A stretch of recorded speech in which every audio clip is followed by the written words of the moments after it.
This is the second video of the Identity Relief Tile project, and so if you haven't watched that first one, you should do it. I've already transferred my image.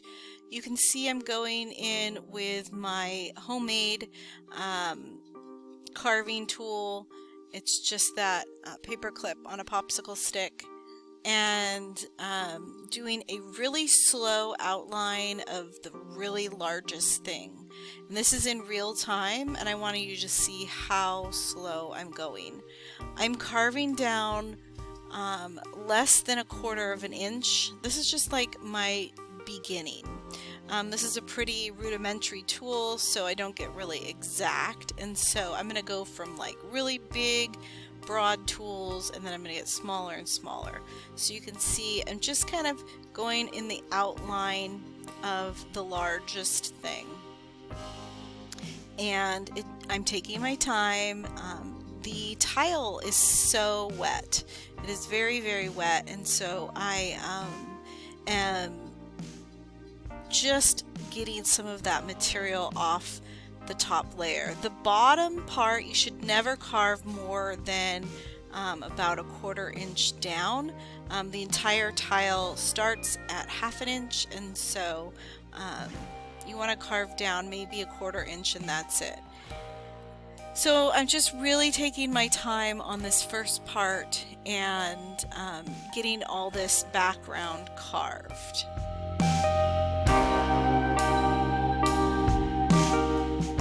As I'm doing this, I'm thinking about how I'm going to carve the little tiny areas, and also thinking about not putting my hand or my arm over the tile, so I'm kind of crossing my arm over so that I don't rest my arm on the tile, so I'm not distorting it in any way.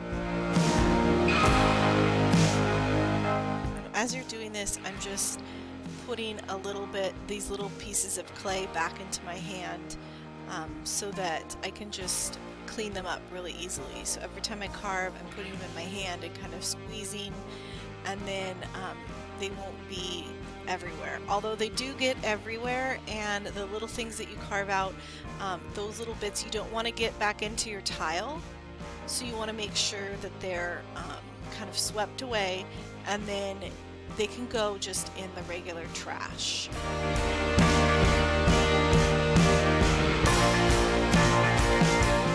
So now I'm just kind of evening up the thickness and the depth. Again, it's about 1/4 of an inch down, and kind of sharpening up some of the edges, and just doing the best I can with this tool before I move on to the next tool.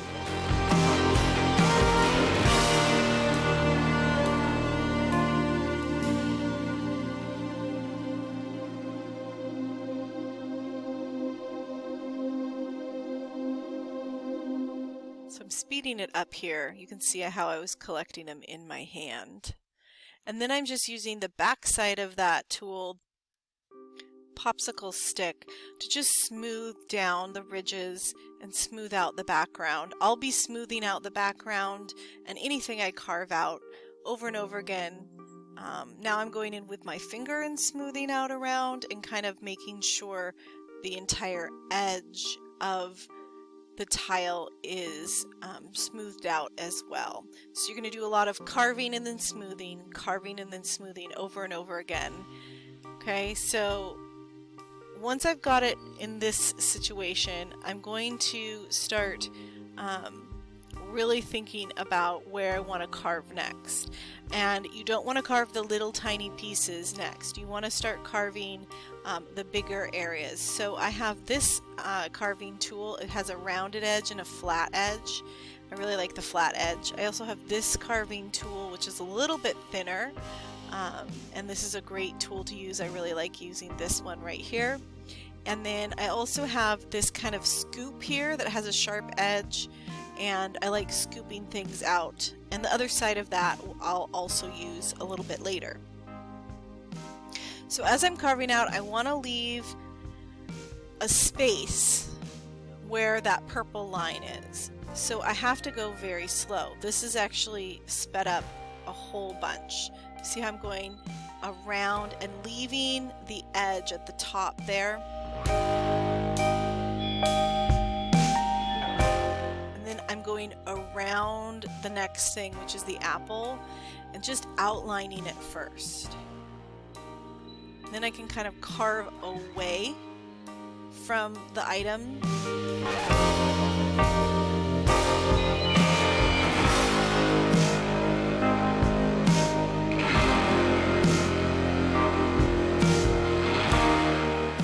And again, I'm only carving down a 1/4 inch or less.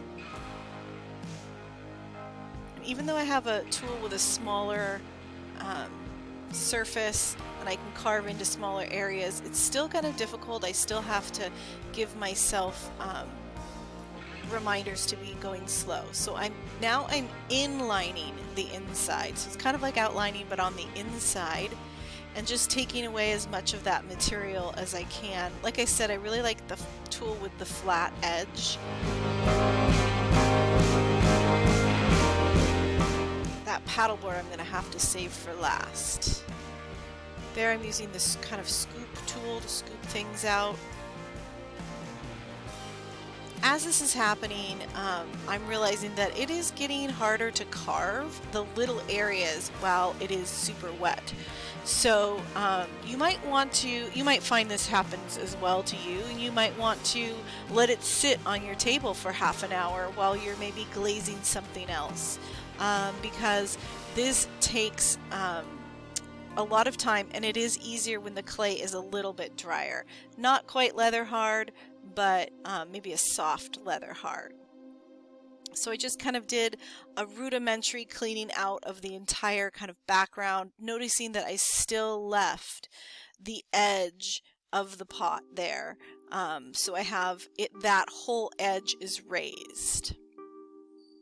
I'm just smoothing things out. I'm going in down here on the wheel part of what the vase is sitting on.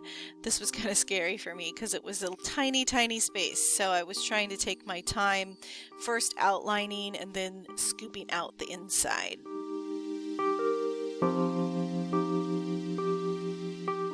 Now, if you make a mistake and go over one of the purple lines or whatever color lines you have that you weren't supposed to carve out, you can pretty much just go with it and try to adjust your design accordingly. You could slip and score things back together if you really needed to, but if you make a little mistake, just see if you can kind of correct it. This is the next day, so I let it sit out for about half an hour, and then I covered it up. And I'm coming back the next day, and I'm going to use an even smaller tool. So these tools, the same kind of tools where there's a flat edge there, there's like rounded ones like this. There's, let me see if I can find an angled one that I really like using. So these tools are great. You're going to check these tools out from me. There's more of an angled one as well. So there's going to be a number on each tool, and you're going to write down the number that you take, and then I'm going to check it off when you give it back to me, just so I get these back. So this is like the third set of tools that I'm using, and these are like the really detailed tools. And what's great about these tools is I can get a 45-degree angle from where the clay, the wall of the clay meets the bottom part of the clay. So I'm going to go around everything again and get that really crisp 45-degree angle. That is going to really help. There I am using actually the knife tool on the other end of that scooper tool. But that is really going to help me when I'm glazing if I have that 45-degree angle.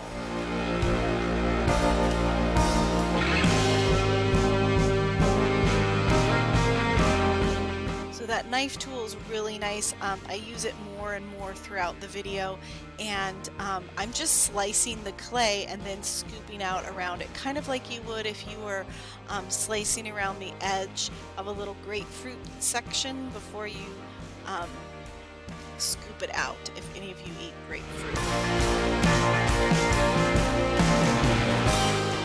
I want the background to be nice and smooth, and so I'm smoothing it with my fingers. You can also smooth it with like a wooden tool, or sometimes I smooth it with the back side of one of the colorful tools here. It just kind of depends. But I'm just fixing my edges here and making them, like I said, that 45-degree angle between the wall and the lower bottom there. It does help when you turn the clay as well, so don't be afraid to turn your tile upside down. You can get a lot better angles. You might want to stand up and look at it at different angles to see where you have carved it out and where you still need to carve out. I'm going to let you watch my carving for a little bit, and I'll come back when the next step happens.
So after I have carved it out, I really want to focus on making it look really nice, smooth in the areas that needs to be smooth, rounded corners, that kind of thing. So I'm going to take a clean paintbrush and I'm going to use mostly the water from my slip. I'm going to go around and smooth everything out. The background should be nice and smooth. This kind of technique creates a little bit of slip actually. If I just put water on my paintbrush and I scrub the clay, it just makes kind of slip, and so this can just smooth everything out. I also will take my finger and round all the edges of any of the raised areas so that none of them are sharp. Remember, the walls should be at 45-degree angles, and so I just want to round those as well.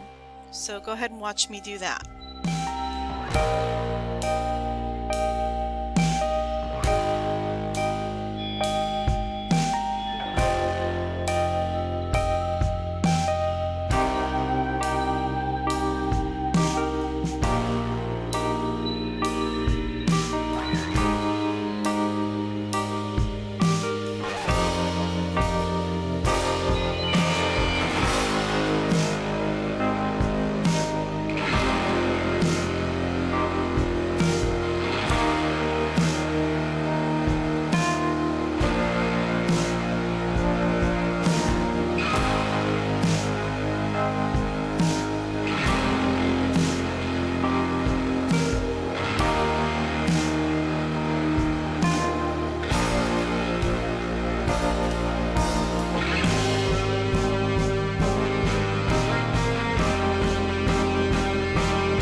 When you're all done, you're going to take your carving tool, you're going to put it in the corner, leave enough room for a sturdy corner, but you're going to push it down in and twirl it around and make a pretty large hole, because these are going to be hanging tiles.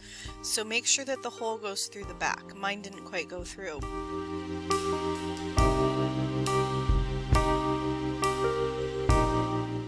So I'm just kind of checking the back. And I want to rub it with my finger there just to make it nice and the edges not sharp at all.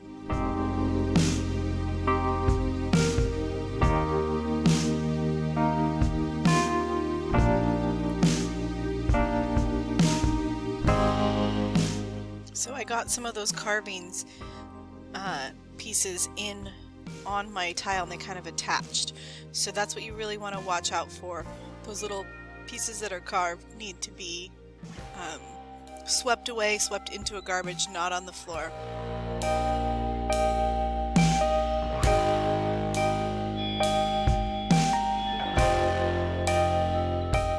Just smoothing out the edges of the hole, and then I'm going to do the same on the other side.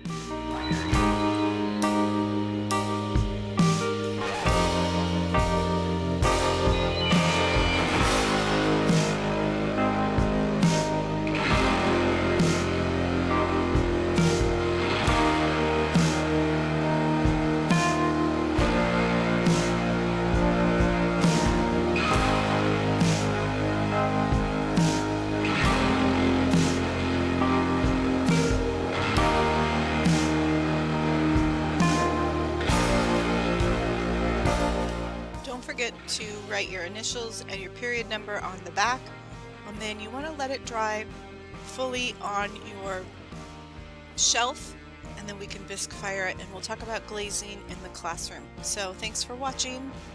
I'll see you in the next video. Bye bye.